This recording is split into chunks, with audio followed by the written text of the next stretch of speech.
राज्य शासनाच्या पांधनमुक्त क्षेत्रस्थ अभियानाअंतर्गत रहिमाबाद सिल्लोड येथे गट क्रमांक 264 मध्ये अडवलेला शेतरस्ता महसूल, भूमी अभिलेख व पोलीस प्रशासनाच्या मदतीने खुला करण्यात आला।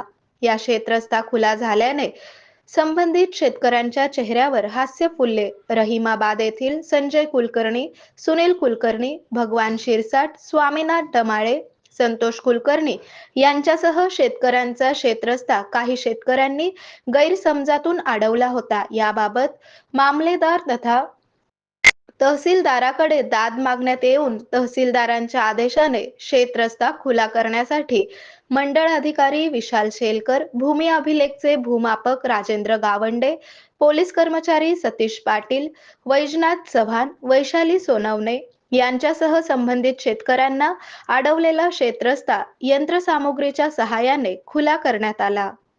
आरोग्य म्हणजे केवळ औषध नाही, तर निसर्गाच्या योग्य उपचारांनी मिळणारी खरी आरामदायक अनुभूती। सोलापूरमध्ये निसर्गोपचाराचं विश्वासाचं नाव लिमये निसर्गोपचार केंद्र। इथे उपलब्ध आहेत विना औषध उपचार पद्धती, ॲक्युप्रेशर, ॲक्युपंक्चर, कपिंग आणि मसाज थेरपी। सर्व प्रकारच्या आजारांवर निसर्गाच्या माध्यमातून